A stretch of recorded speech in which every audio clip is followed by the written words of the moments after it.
actually pulled me out of the truck. I was too disoriented to get out of the truck by myself, and they pulled me out and they put some type of shirt or something and helped.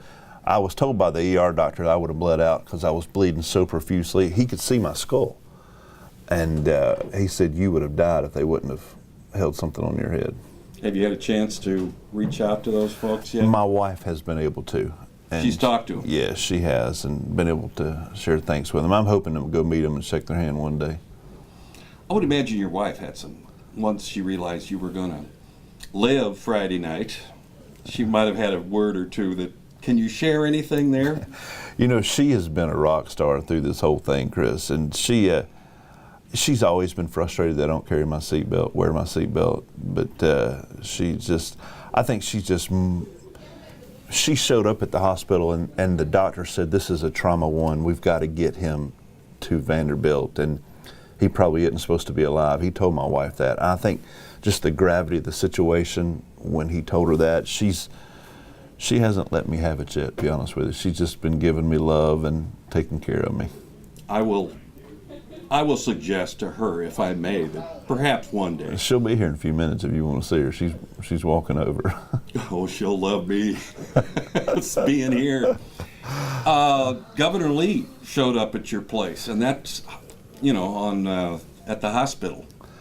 Yeah, I was kind of surprised at that. When I saw him and his wife walk in, I was, you're a little bit out of it anyway, and I felt horrible that he would take a break out of his busy evening or day and come by and check on me. It hurt my heart. I was encouraged. And the neat thing, that the governor prayed with me. He put his hand on my shoulder and prayed with me, and I'll never forget it as long as I live. It was one of those moments that you're like, wow, I'm probably not supposed to be alive, and how many people will let the governor just comes and prays with them? You know what I mean? I think I do. And somebody gave you a very hard head. It was a little too early to share that joke a day or two ago, but clearly I'm sure others have said that to you this morning. My head, I think I had 5 pretty big wallops and knots on it, and obviously 28 staples and a few stitches, and but from what we could tell, there's no brain damage. Most people would think there might be some brain. Easy does it, Chris. But the accident didn't cause any real head or brain damage. So we're thankful, and I don't think I had a concussion either, which is amazing for the size of the knots that were on my head and the breaking of the nose. I don't think I had a concussion. So evidently my head is pretty stout. And the basic question, there are people going, why is he here today? I thought you'd be strapped down. Your wife would strap you down and say, Jeremy, please. So I'll be honest with you, I'm hurting. But Chris, I can't sit still. And I found myself getting very frustrated yesterday inside at my condo. And I realized this morning I woke up, I was like, you know what, I can be hurting at work or I can be hurting at my condo.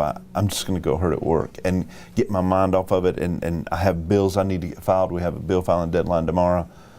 So that's what I'm doing. Wow.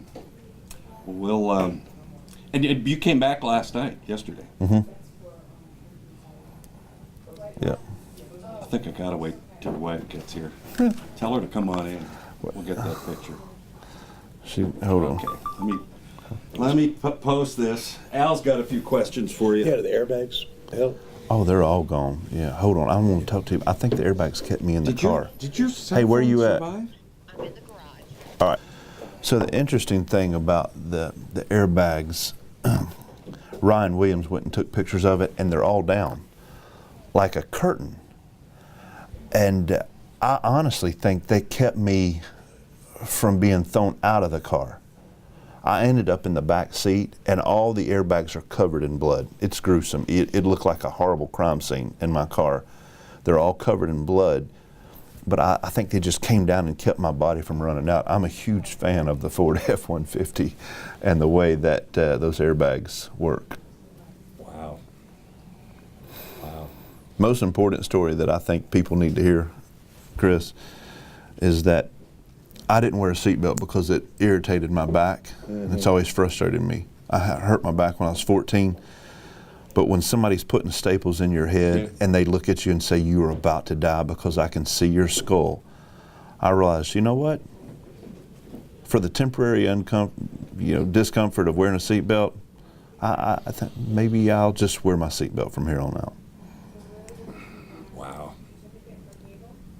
Yeah. Wow. Any other questions? That'll probably, we've got about 5 or 6 minutes. That's as good as it gets. I'd like to take a picture of your, however, I've got She's walking in. Is she? Yeah. Well, she pulled into the garage when I called her. She was I have into a the garage. question. This is going sideways, this Facebook post, for some reason. Let me see here. Get it up here. Get you up here. I finally went to bed Friday night when I saw that picture. Of the It was Gov. unclear what was going to happen to you.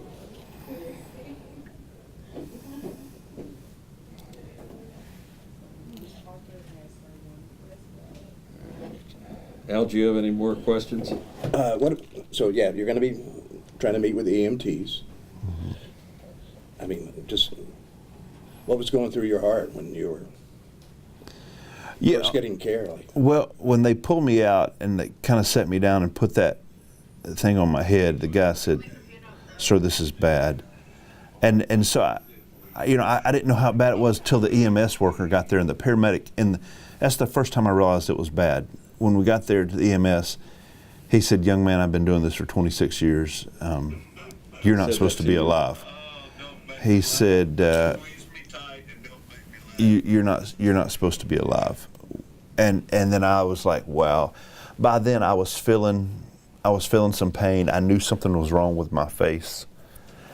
And a trooper came over me and was looking at me, and through his glasses, I saw my reflection in the trooper's glasses, and all I could see was blood. I couldn't see me.